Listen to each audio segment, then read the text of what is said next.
2 years after the first lockdown-breaking party, and after 6 months of telling us to wait for the report, that Sue Gray report is finally here, and here's what Boris Johnson had to say. Sue Gray's report has emphasised that it is up to the political leadership in Number 10 to take ultimate responsibility, and, of course, I do. Which is why everything you're about to hear is about how he's not to blame.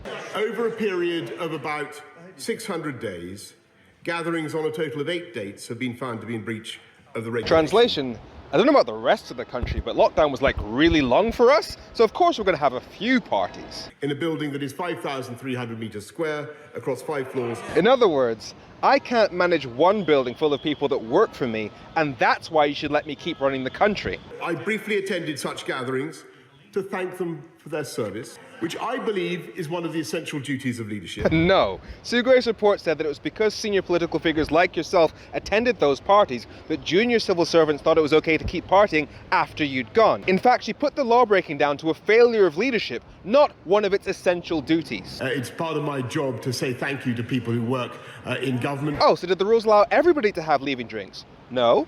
Indoor gatherings had to be reasonably necessary for work and socially distanced? This photo doesn't look like that.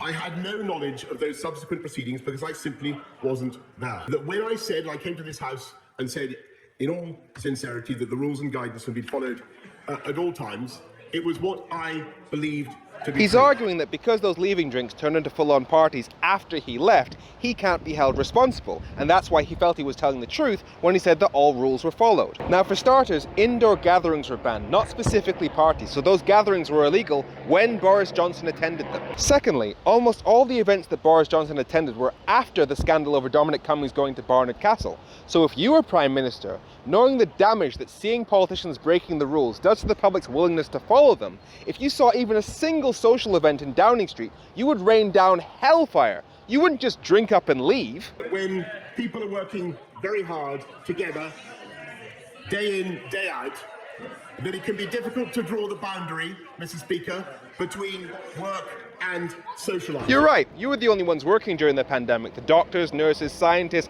bin collectors, shop workers, lorry drivers, they were just twiddling their thumbs. Sue Gray acknowledges that very significant changes have already been enacted. The entire senior management has changed. Has it?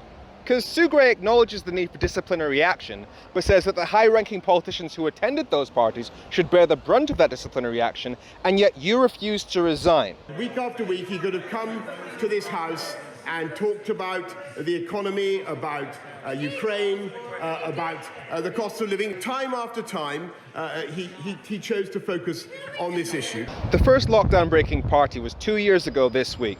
Johnson could have come clean then. The scandal became public in November. Johnson could have demanded that all the photos be released. Instead, he spent the next 6 months giving us half answers and telling us all to wait for Sue Gray and the police to finish their investigations, and yet somehow it's Starmer's fault that Johnson's illegal activities have been such a distraction in politics. Everybody in Number 10 took the pandemic with the utmost seriousness. Yeah, it really looks like it.